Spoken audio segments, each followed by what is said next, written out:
at breakfast. BBC Radio York. 7:32. It's because I'm far too overexcited, because in the studio I have with me Melissa Talago. Good morning, Melissa. Hello. How are you? I'm a little bit excited. Now, the reason that Melissa is a little bit excited is because she's setting out on a challenge of a lifetime this weekend. And Melissa, I am overwhelmed with jealousy. Tell us where you're heading. I am heading off to Tanzania to climb Kilimanjaro, which is the world's highest freestanding mountain. So last year I did Mount Kinabalu, which is the 20th. So yours is 19 further up. You're the highest you're going. So what's the height of this one? It's 5,895 metres. So apparently it's just below the death zone in altitude terms. It's in the extreme altitude section. And why are you doing it? Because I need my head read. Because a friend of mine fell off a horse several years ago and was rescued by her local air ambulance. Right. And so when they were doing a fundraiser to climb Kilimanjaro, she said, "Do you want to do it?" And of course I just said yes, because I think everyone needs to do crazy things every now and then. I couldn't agree with you more. Have you done anything like this before? Right, so in a walking point of view, I've done the coast to coast, which is 192 miles. Yeah, I've done that. But from other crazy things, when my kids were 3 and 5, I took part in the Clipper Around the World yacht race, and I sailed across the Atlantic from Hull to Rio, which at the time people really thought I was barking mad because they were very young. But that was probably the craziest thing I've done so far. So you love a challenge? Yeah, I just think that life can get very dull, so I think you need to shake it up and do some difficult things. How have you prepared? Right, I'm a regular walker. Mm-hmm. I often go walking on my own and with friends, so I've done a lot of that. But actually, my training, the so-called getting my legs strong and fit and all that kind of thing, took a big fat knock in January because I've been ill with colds and flu for the whole of January. It's had a bit of a scupper. But last weekend, I went and climbed 3 peaks with my husband as a little bit of training. And that gave me a sense of, it was snowy on top, it was freezing cold, it was steep. So I sort of got a taste of what it will be like. So jealous. So what tips can I give you other than basically on every single available part of my body I had a protein bar ready and raring to go. Good. The worst bit for me was we climbed, so Kinabalu, you climb 3/4 of it, then you stop. You get there about 8 o'clock, you go to bed. They wake you up at 1:30 in the morning to climb the summit in the dark so you can reach for sunrise. Which was brilliant. However, just before we went to bed, they gave us the chat, which you just were touched upon.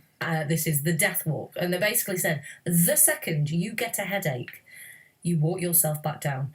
And people were crying. Because the thing with altitude is, it can affect the fittest of the fittest, can't it? Yeah.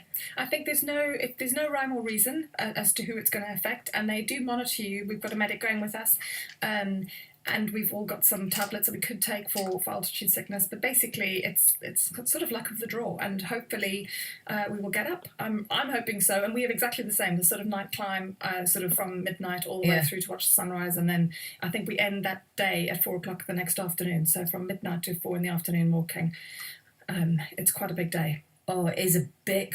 Oh, I'm so jealous. I can't even begin to tell you. I'm so excited for you. I think it's going to be really, really good. And I just think that anyone who can go and do a challenge... Obviously, I'm raising money for the Thames Valley Air Ambulance because it's my friend's charity. But anyone who can go and do something like this, whether it's for charity or just because they want to, I just think should, because...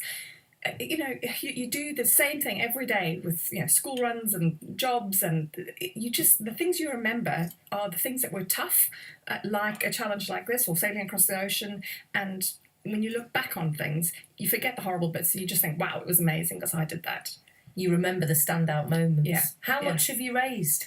I have raised about £2,000. I've still got about £1,000 to go, but I've said that I'm happy to fund the balance of it, because for me this is about just supporting my friend and sort of trying to get as much as I can. I'm not a big fan of sort of asking for money and that kind of thing, but I just feel as though it was a brilliant opportunity to help an organisation that sort of helped her. So How many of you are there going? It's actually quite a big group. I'm going with 2 friends, and then there's I think about 28 or so. And then if you take on top of that, every person walking is going to have about 2 to 3 Sherpas with them. So it's a huge sort of entourage that goes up, and they luckily carry the tents and all the kit and that kind of thing, and you just got to carry your day pack. And apparently, even when you get to the top, they start to take the day packs off you because you really battle because there's just so little air, and you walk really slowly to get up to the top. I just remember that little bit that my friend Kim was ahead of me, and I was just like, can't do any more.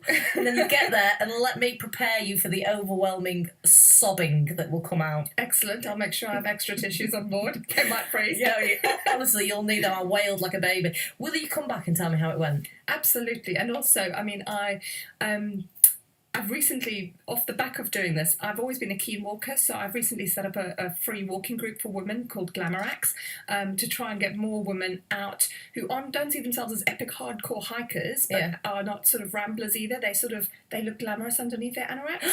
And When's this? It's live. It's on Facebook, and anyone can join if you're a woman and you sort of have the mindset of, I love having a bit of a challenge and going for a walk, but at the end of the day, I quite like a comfy bed and a glass of wine. Then you are a Glamorak. And, I am a Glamorak. So do you do walks? Do you go? Well, at the moment it's just a group that is, and they're people from around the world. So people post their pictures from Canada and New Zealand and wherever they've been walking on their local walk. Yeah. But anyone, I will try and organise some group walks, and just the whole aim is just to try and get people out and walking more, and it is working because people are posting on the group saying, since I've joined this group, I've been going out further, I've been doing longer walks, I've been going out more often. So it's just, I think when you walk, you feel happy, and I think if women are happy, the whole world is happy.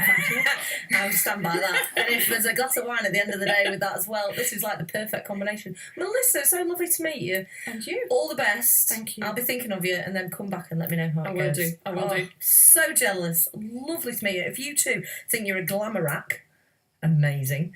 Get yourself off onto Facebook. It's facebook.com/BBC York. I'll try and get a link on there. And also, by the way, there is a funny little video on there this morning.